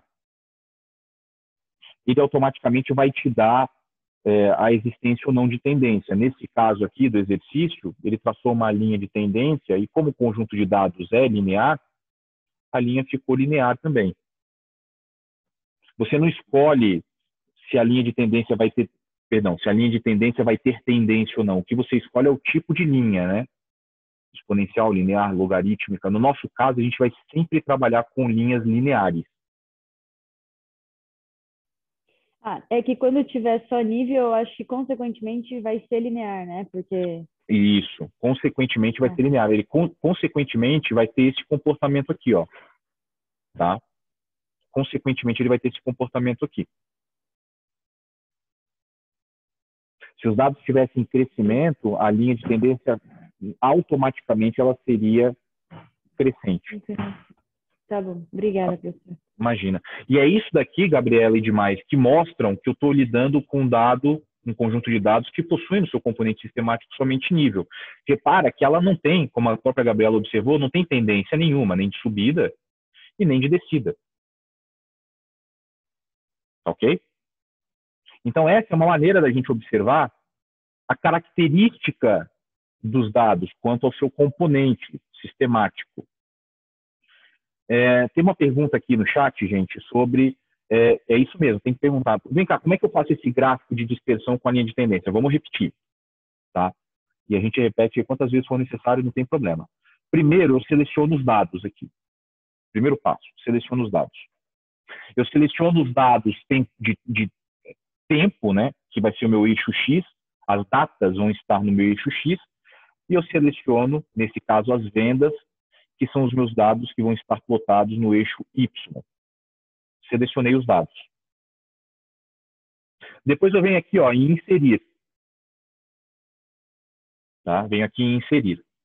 Em seguida, eu venho aqui, ó, em gráficos. Aqui eu tenho uma série de gráficos. Eu vou escolher esse gráfico aqui, esse conjunto de gráficos. Gráficos de dispersão. Eu seleciono o primeiro gráfico aqui. Fiz isso, os pontos apareceram plotados no meu gráfico, com o eixo X demonstrando a ideia de tempo, né, os meses, e o eixo Y demonstrando as quantidades vendidas por mês. Como é que eu faço para inserir a linha de tendência? Muito simples, eu seleciono os dados aqui, com o botão esquerdo, tá? Clico em cima dos dados, eles vão ficar dessa maneira, e depois eu clico com o botão direito em cima deles. Vai aparecer essa janela para mim. Eu venho aqui, ó, em adicionar linha de tendência. Pimba. Ele já vem por default o linha de tendência linear, então eu não preciso mexer, e está feito. Tudo bem? Ficou claro aqui, gente, como a gente faz o gráfico de dispersão e coloca a linha de tendência para marcar a tendência desses dados? Beleza? A gente tem aqui, beleza. A gente tem uma outra forma de fazer um outro gráfico que também nos entrega o mesmo resultado, tá? Aqui eu fiz através de gráfico de dispersão. Se eu fizer o mesmo procedimento, seleciono os dados, venho em inserir e escolho aqui, ó, inserir um gráfico de linhas ou de área. Se eu vier aqui e abrir as opções de gráfico, eu posso escolher esse quarto gráfico aqui, linhas com marcadores, ó, e eu vou ter a mesma ideia. Eu vou ter aqui um gráfico de linhas expressando o comportamento dos dados, tá? É uma outra forma de eu visualizar os dados. E eu posso inserir linha de tendência aqui da mesma forma. Seleciono os dados com o botão esquerdo, depois clico com o botão direito, adiciono linha de tendência, tá feito. Tá ok? Repare o seguinte, né? Deixa eu abrir novamente aqui a linha de tendência. Eu vou botar, ó, cliquei em cima da linha de tendência, botão direito, tá? Apertei em formatar linha de tendência. Apareceu novamente esse quadrinho aqui para mim. Eu vou pedir para exibir no quadro a equação que determina essa reta. Exibiu aqui para mim, ó. Aqui. A função que explica essa reta aqui, ó, tá? A função que explica essa reta é y igual a 0,0031x menos 83,479. Reparem que o meu coeficiente angular, o A da minha equação, é praticamente zero. que confirma o entendimento de que esses dados só possuem no seu componente sistemático nível, porque o meu coeficiente angular, que determina a tendência de crescimento ou decrescimento da reta, é praticamente zero. Professor, Oi, Giovana. nesse caso, o eixo X são datas, né? Não fica meio estranho colocar assim? Tipo, qual é o valor que vai no X? Eu não entendi. Tá. Na conta. Qual o valor que vai no X? Ah, perfeito. Tá bom. A sua pergunta é muito pertinente, a gente vai tratar disso mais na frente, quando a gente precisar dos métodos mais sofisticados. É muito pertinente, eu já vou tratar dela agora aqui, olha só. A pergunta da Giovana é o seguinte, olha, deixa eu projetar meu gráfico aqui, na minha tela, peraí.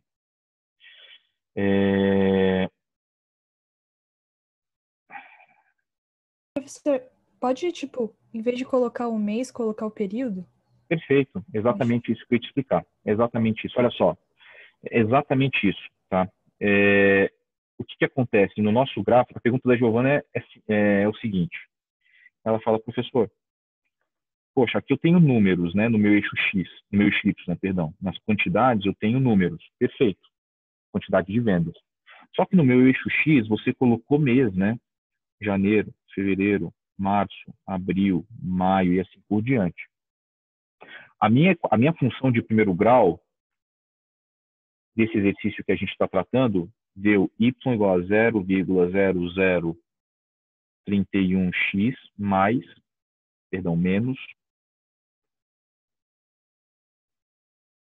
menos 83. Professor, como é que eu substituo o x por janeiro, fevereiro, março, né? Janeiro, fevereiro, março não é número. Se eu substituir x por janeiro, fevereiro, março, o que vai dar? Na verdade, aqui a gente deve pensar em contagem. 1, 2, 3, 4, 5, 6, 7. Tá? O Excel, eu selecionei para o eixo. Eu selecionei para o eixo.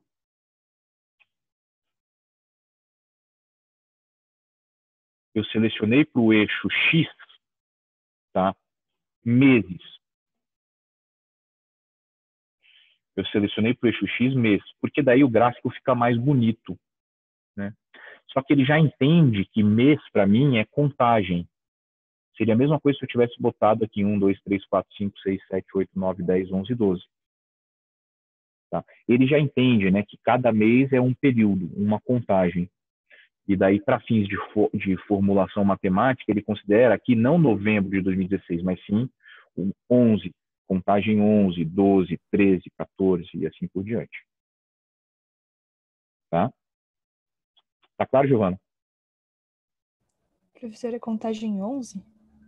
Peguei.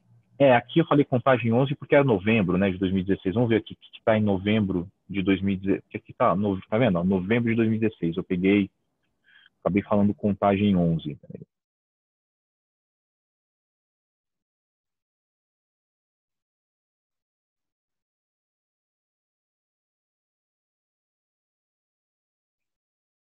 Aqui na verdade né? Novembro, dezembro, janeiro, fevereiro, março. Novembro, dezembro, janeiro, fevereiro, março, abril, maio, junho. O que eu quero dizer é o seguinte, esquece o contagem 11, que eu fiz a associação de novembro com o mês 11, né? A contagem aqui é o seguinte, 1, 2, 3, 4, 5, 6, 7 e assim por diante, tá? Mas o 1 vai ser o mês que começa ou vai ser sempre janeiro? O tipo, 1... se começa em dezembro, o dezembro vai ser 1 e, assim, e aí continua. Aqui a gente, na verdade, não importa muito, né? Lembra da função de primeiro grau. Aqui é o seguinte, olha só. O meu conjunto de dados está começando aqui, ó, né? No mês de janeiro de 2017. Deixa eu ampliar o gráfico novamente para a gente visualizar isso de maneira mais adequada. Ô, professor, mas eu acho que eu falei mais assim porque quando você muda a coluna de mês para período, tipo, a equação dá diferente. E aí eu não entendi qual o valor que ele entende quando é janeiro de 2017, entendeu? Vamos ver já já, peraí. Vamos ver já já. Deixa eu primeiro responder essa outra pergunta da colega aqui, a gente já volta para a sua. Aqui vai ficar melhor de visualizar. Olha só, a gente começa aqui em janeiro, o conjunto de dados começa aqui em janeiro de 2017. Se eu não me engano, é 52, né? Professor, esse aqui é a contagem 1, 2, 3. Essa aqui pode ser a contagem 1, ou pode ser a contagem 2. O fato é que a gente vai ter aqui uma continuidade da equação, né? Então vamos pensar o seguinte, vamos fazer de uma outra maneira, para ficar mais, talvez mais inteligível. Ao invés de pegar o conjunto de meses, eu vou pegar os períodos.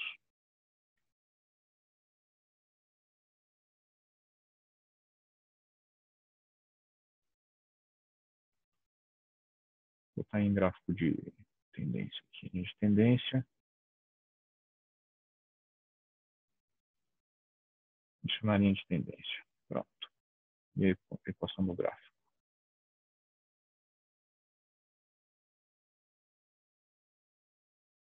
Olha só.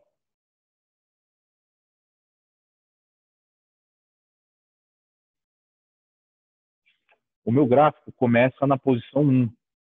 Né? Desculpa, o meu conjunto de dados começa na posição 1. Tá? Na posição 1, o meu Y é 52. Só que eu posso continuar utilizando a fórmula da equação de primeiro grau para calcular outros Y. O Y na posição 0, o Y na posição menos 1, o Y na posição menos 2, o Y na posição menos 3. Então, o janeiro de 2017 corresponde à contagem número 1. Né? Mas não significa que o gráfico começa ali, é uma função de primeiro grau. Qualquer valor de x que você lance no x vai te entregar um y, né? Uma função de primeiro grau que te entrega valores de y para determinados x que você coloca. Se você botar no seu x menos 50, o que do ponto de vista de negócios é irracional, porque a gente está falando de tempo, né? Não existe tempo menos 50. Mas se você quiser botar um valor menos 50, ele vai te dar um x associado ao menos 50. Né? Então, via de regra, Entendi. entendeu? Eu entendi. Não, é que eu só estava em dúvida de, tipo, então se nossos dados observados começasse em novembro de 2016, daí se novembro ia ser o período 1. O período 1 ele vai estar associado ao primeiro dado observado. Perfeito. Tá? Então, assim, aqui a gente começa em janeiro de 2017. Portanto, o período 1 é o janeiro de 2017. Não significa que não existam outros Y para X menores do que 1. Bom dia. Eu posso botar, de novo, um X menos 3, menos 4, menos 5, e eu vou encontrar um Y associado. Só que, assim, do ponto de vista de previsão de demanda, não faz sentido eu botar um período negativo, né? Do ponto de vista de previsão de demanda, não existe período negativo, mas do ponto de vista matemático, sim, eu poderia fazer isso. O período, para consolidar esse entendimento aqui, o período 1 vai ser sempre o primeiro período de dado observado que eu tenho. Meu dado observado número 1 é o 52. O 52 se refere a janeiro de 2017. Eu não tenho nada antes. Então, esse é o meu período 1. Tá? Esse é o meu período 1. Ok? Aqui a gente teve uma diferença entre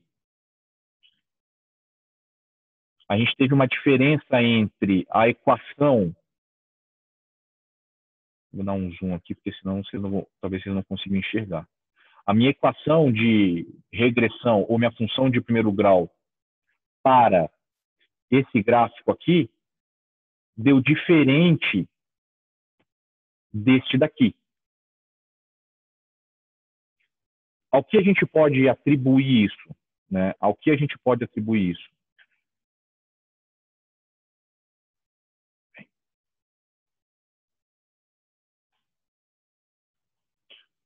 Os meses, na verdade, eles não são meses, né? Eles são números. Entendeu? Eles são números, né? o Excel ele atribui, né, códigos, né, para os meses. Daí você personaliza esses códigos em mês, né, data, né, e ele te entrega a data. Mas no final das contas eles são números, e esses números são diferentes desses aqui. Então, quando ele pega o X, 42.786, e lança aqui na equação de regressão, ele acha coeficientes A e B diferentes, né, de você selecionar 1, 2, 3, 4, 5, 6, 7, 8, 9, 10, 11, 12, 13, blá, blá, blá, blá, blá. Tá? Na prática, só um minutinho, Giovanni, na prática, o correto é você utilizar as contagens aqui. Eu peguei os meses, mas para mostrar o comportamento dos dados, então você já for um passo à frente, né, e para colocar no eixo X os dados de data, né? Mas quando a gente for fazer equação de regressão mesmo, lá na suavização exponencial dupla e tripla, a gente vai ter que fazer, a gente vai pegar contagem e não período. A gente vai pegar a contagem aqui e vai associar com vendas para determinar a equação de regressão. Professor, posso fazer uma pergunta? Até duas. Deixa eu passar a bola para a Giovana primeiro, que eu interrompi ela. Desculpa. Tá eu já bom. te passo aí, Rafael. Só um minutinho. Não, eu só ia falar que eu entendi, professor, obrigada. E eu tenho mais uma pergunta, mas eu já fiz algumas, o Rafa pode fazer primeiro. Tá, daqui a pouco eu passo para você. Fala, Rafael. Não, a minha é bem simples. Eu fiquei com uma dúvida nessa questão A aí, que pede para calcular a média móvel utilizando N igual a 3. Seriam 3 períodos, no caso? Exatamente. A gente já vai entrar no detalhe do método, Rafael, mas é exatamente isso. Eu vou calcular uma média móvel composta por 3 elementos. Tá, e aí vocês... acho que você vai explicar depois como é que você escolhe isso. Isso. A gente vai operacionalizar isso, mas já pegando o gancho do que você comentou, é exatamente isso. O N significa a composição da minha média. Quantos elementos vão compor a minha média? Tá bom, obrigado. Tá? Giovana, fala aí. Professor, acho que eu vou perguntar mais para frente. Então, se quiser perguntar agora, não tem problema. Se por acaso for uma resposta que eu vá dar mais na frente, eu te falo e a gente segura. Mas se quiser, pode perguntar agora. Tipo, se as vendas na escala, assim, na legenda da variável, assim, tá em milhões, por exemplo. Então, a gente não pode ignorar esse coeficiente, mesmo que ele seja pequeno, né? Essa é uma boa pergunta. E você pode ignorar. Então, muitas vezes você vai ter assim, ó. Você pode ter um cenário, vamos dizer que isso aqui fosse não vendas, vamos dizer que fosse faturamento, tá ok? Para ficar mais fácil, faturamento. Tá? Eu poderia explicar esse faturamento de duas maneiras, né? 52 é um número meio descabido, então isso aqui poderia ser faturamento em milhões, então já estaria implícito que todos esses números estão multiplicados por 1 milhão, correto? Ou eu poderia fazer o seguinte: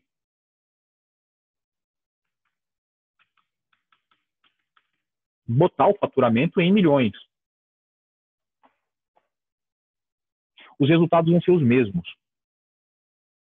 O que importa é você manter a mesma lógica. Então, assim, se a sua coluna de faturamento tiver explicitando o valor integral, milhões, então ela tem que estar toda escrita da mesma maneira. Tá? Se a sua coluna de faturamento tiver explicitando faturamento multiplicado por alguma coisa, por milhões, por exemplo, você tem que ter também o mesmo padrão, senão dá errado, tá? Mas todas as tendências, todas as medidas de erro, todas as previsões, elas vão bater, obviamente, com a diferença numérica que você escolheu. Se você escolheu expressar tudo em milhões, aqui vai aparecer em milhões. Se você escolheu expressar somente o valor base multiplicado por milhões, ele também vai expressar a previsão dessa maneira. Tá? Entendi, professor. Obrigada. Beleza. Beleza, boas perguntas, meu. Essa do eixo Y é uma pergunta que não se faz, então, assim, não que não se faz, ela deve ser feita, né? Não é comum uma turma fazer esse tipo de pergunta nesse momento. Então, bom, gostei.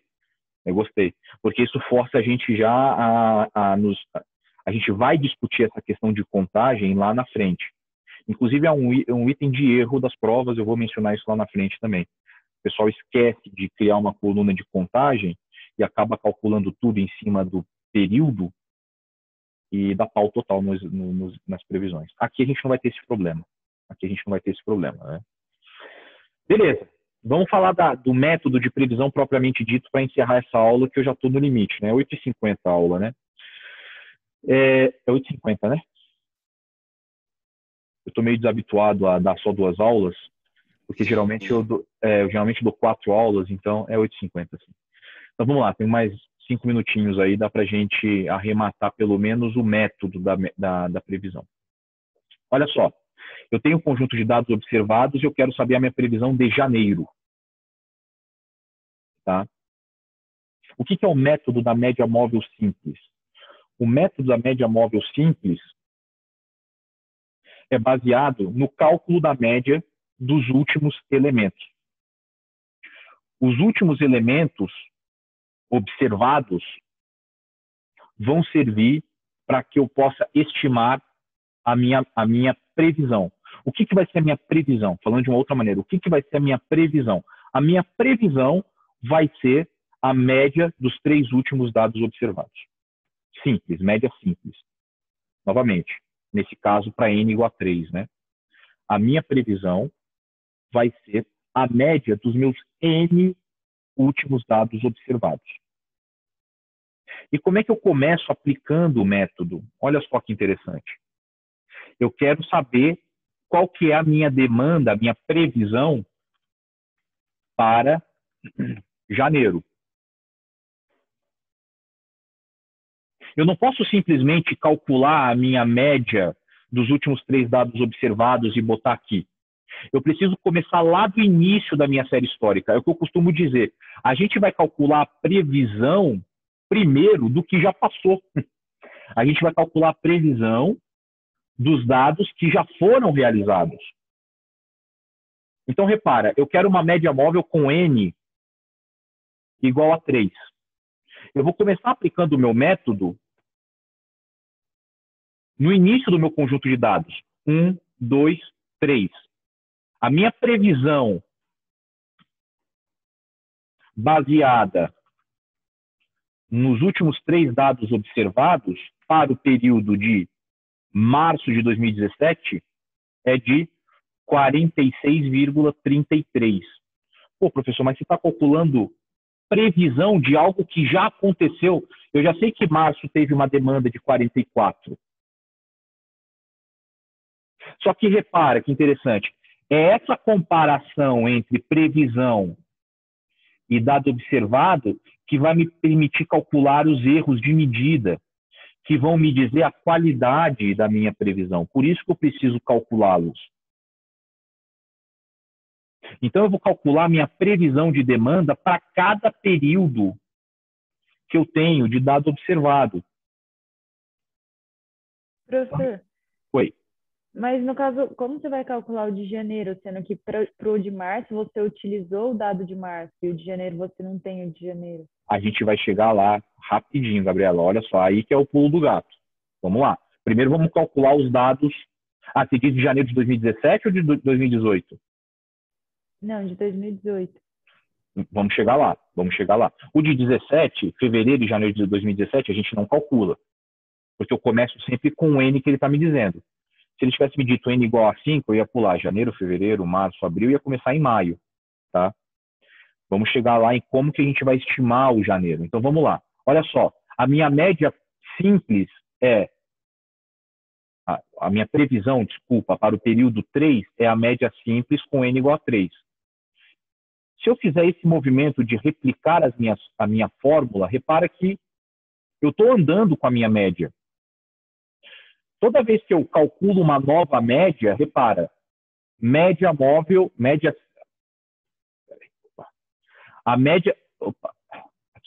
a média simples do período 4. O que é a média simples do período 4? Mês de abril. É a demanda de fevereiro, a demanda de março e a demanda de abril. Repara o seguinte, eu excluí a demanda mais antiga e incluí a demanda mais nova. Toda vez que eu faço o movimento de avançar na minha série temporal, eu excluo a demanda observada mais antiga e incluo uma demanda mais recente. eu vou atualizando a minha previsão toda vez que eu faço esse movimento, excluindo o dado mais antigo e incluindo o dado mais recente. Tá? Toda vez que eu faço esse movimento, eu vou recalculando a minha média, excluindo o dado mais antigo e incluindo o dado mais recente, excluindo o dado mais antigo e incluindo o dado mais recente. Até que eu chego no mês de dezembro.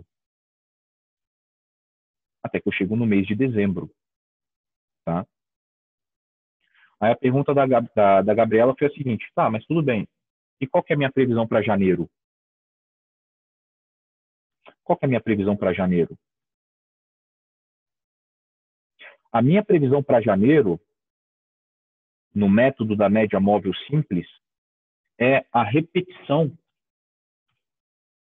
da minha última previsão realizada. E, professor, e para fevereiro? Idem. E março? Abril, maio, junho, julho, agosto? Mesma coisa. Pô, você quer dizer, então, que a minha previsão para o ano inteiro é 46,67? Utilizando o sistema da média móvel simples? É. Agora, o conceito é de média móvel simples. Média móvel simples. O que significa média móvel simples? Significa que eu preciso ir recalculando a minha média, a minha previsão, na medida que eu tiver novos dados observados. Ou seja, isso aqui não é estanque. O mês de janeiro terminou. Vamos dizer que eu observei no mês de janeiro uma demanda de 53 unidades. Eu vou recalcular a minha previsão de janeiro e automaticamente as minhas previsões futuras vão ser recalculadas também, considerando esse dado novo e excluindo o último dado antigo. Em fevereiro, eu tive uma nova venda, 60 unidades. Eu vou recalcular a minha previsão para fevereiro, considerando esse dado novo e excluindo o dado mais antigo. E assim sucessivamente. Mês a mês. Tá ok?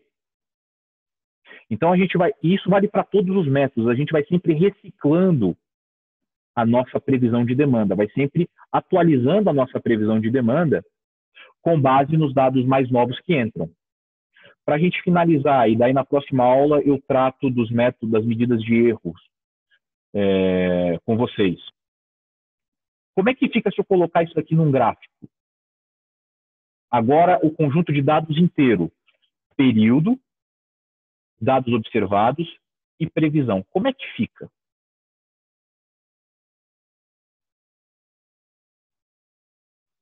Olha que interessante. Aqui em laranja, eu tenho a minha previsão de demanda. Aqui é a minha previsão de demanda comparada com meus dados observados, e aqui é a minha previsão de demanda propriamente dita, do futuro. A minha previsão de demanda é, de fato, uma continuidade da tendência linear do conjunto de dados. A minha previsão de demanda nada mais é do que o valor de Y para cada X que eu atribuo aqui. Tá? E, novamente, na medida em que eu vou inserindo novos dados de demanda observada, eu vou atualizando a minha demanda. De forma que eu vou tendo um grau de refinamento da demanda melhor. Observe o seguinte, se vocês lembrarem da aula passada, da nossa primeira aula, eu disse o seguinte: previsões de demanda de curto prazo, elas tendem a ser mais precisas do que as de longo prazo. Então, essa previsão de demanda aqui em setembro de 2018, ela é uma referência para mim. Ela está longe de fevereiro de 2018. Na medida em que eu for inserindo novos dados observados, essas demandas futuras, elas vão ficando cada vez mais refinadas e alinhadas com a realidade que eu acabei de vivenciar. Ok? Ficou claro aqui, gente, o conceito de método da média móvel simples para vocês? Beleza, tem uma pergunta aqui da Angélica. Não entendi muito bem sobre a inserção dos novos dados que ainda não havia sido observado. Gente, já é 8h50, tá? Para não atrasar a aula do próximo professor e para vocês terem um intervalo, hoje não tem chamada. Quem quiser sair está liberado. Angélica, se você tiver 2 minutinhos, eu te explico isso, senão a gente fala na próxima aula. O que você acha? O que você prefere? Professora, que foi melhor para ti e para a turma. Tá, bom, por mim eu posso tentar explicar agora aqui mais uns 2 minutinhos, não tem problema. Tá? Não tem problema. Então, quem quiser, gente, ir saindo aí para o intervalo, para a próxima aula, pode ir saindo. Eu vou tentar matar essa dúvida da Angélica aqui. Vamos lá. A pergunta dela... Tchau, Nina, obrigado. A pergunta da Angélica é o seguinte: não entendi muito bem sobre a inserção dos novos dados que ainda não haviam sido observados. Olha só. A gente tem... Tchau, Gabriela. A gente tem até quinta. A gente tem 2 cenários aqui. A gente tem 2 cenários aqui. Nos métodos de previsão de demanda, de forma geral. Deixa eu voltar. Eu inseri muitos dados aqui. Olha só. Eu tenho um cenário, Angélica, de dados que já passaram, e eu tenho a minha perspectiva futura. Daqui para cima, ó, tudo isso daqui se refere a dados observados, ou seja, período que já passou, está para trás. Então, vamos nos colocar na posição aqui de donos dessa loja de camisetas. Nós estamos no final de dezembro. A gente já tem todos os dados históricos de vendas do ano, inclusive de dezembro, e a nossa pergunta é, vem cá, para a gente se organizar, para a gente organizar a nossa empresa, os nossos recursos, qual que é a demanda que vai ser esperada para janeiro? Tá? Ou melhor, para a gente se organizar o ano inteiro, a gente pode se perguntar qual que vai ser a demanda esperada para janeiro, para fevereiro, para março, para abril, para maio e para o ano inteiro de 2018. Essa é a pergunta. Qual que é a demanda mês a mês que eu vou ter para cada mês a mês que eu vou ter ao longo do ano de 2018? Tá? Utilizando o método da média móvel simples, a gente descobriu que a nossa demanda prevista para janeiro de 2018 é 46,67. E também, utilizando o mesmo método, a gente descobriu que a demanda para fevereiro, para março, para abril e para todos os outros meses também é 46,67. Também é 46,67. Tá? O que é essa história de inserção de novos dados? Repara. Eu imagino que você tende a concordar comigo. A demanda do mês de janeiro... Eu dizer que a demanda do mês de janeiro vai ser semelhante à demanda do mês de dezembro parece razoável, né? Dezembro para janeiro, um período curto, né? Período de festas, tudo, né? Situação econômica mais ou menos a mesma. Então, a gente tem aí uma proximidade muito, muito grande, né? A gente pode acreditar que a demanda vai ser muito parecida com a de dezembro. A demanda de janeiro vai ser muito parecida com a de dezembro. Mas eu não posso dizer a mesma coisa de setembro. Setembro está lá longe, só Deus sabe o que vai acontecer em setembro, não é verdade? O Bolsonaro pode cair, o Dória pode virar presidente, o Lula pode ter os impeachments aí, os julgamentos cancelados, o dólar pode subir, pode descer, pode ter Covid, pode não ter. Então, assim, é difícil de eu falar, poxa, a previsão de setembro é igual a de janeiro? Pode ser uma referência, mas acho muito difícil ser igual. O que acontece na prática, Angélica e demais que ainda estão aqui, quando a gente está calculando previsão de demanda no mundo de negócios? Na medida em que o tempo passa, eu vou atualizando a minha previsão de demanda. Então, olha só, em dezembro, eu previ a minha demanda para janeiro em 46,67. Chegou janeiro. Estamos em janeiro, Angélica. Estamos em janeiro vendendo camiseta. Final de janeiro. Vamos fazer o fechamento do mês de janeiro. A gente fez o fechamento do mês de janeiro e percebeu que em janeiro a gente vendeu 80 camisetas. 80. A nossa previsão era 46, a gente vendeu 80. Olha só. O que a gente faz com o restante da previsão aqui? Poxa, eu tive uma venda de 80. As minhas previsões futuras estão todas dizendo que eu vou ter 46 camisetas de vendas. Eu preciso atualizar essa previsão, não é verdade? Eu tenho um dado novo aqui, ó, que é expressivo. Entrou um dado novo, então eu preciso recalcular a minha previsão de demanda para os meses futuros. Tá? Como é que eu faço isso? Eu continuo a lógica do cálculo das médias.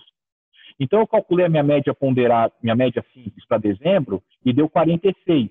Em janeiro, eu só repliquei a média 46 para janeiro. Agora eu vou calcular a média mesmo aqui. Média, considerando os 3 últimos números. Repara que a minha previsão toda mudou. Porque eu tive a inserção de um novo dado. E eu repito isso mês a mês, entendeu? Porque no mês de março, no mês de fevereiro, eu posso ter uma média, uma venda de 40. Eu preciso considerar esse novo dado de 40 para recalcular a minha média. Tá ok? Toda vez que entra um dado novo, a gente precisa recalcular a nossa previsão de demanda. Toda vez que um novo dado entra, você precisa utilizar esse novo dado para estimar, para calibrar a sua previsão de demanda, tá bem? A gente vai explorar bastante isso. Então, se por acaso o conceito não ficou 100% claro, em todos os métodos a gente vai repetir o mesmo mantra aí, tá bom? Ficou mais claro? Tá bem, gratidão. Tá tranquilo. Tá bem, tá bem, tá bem. Daniel, boa semana, até quinta. Obrigado, Angélica. Para vocês também, boa aula e boa semana. Tchau, Valeu, tchau, bom professor. dia. Obrigado. Tchau, tchau, gente. Tchau.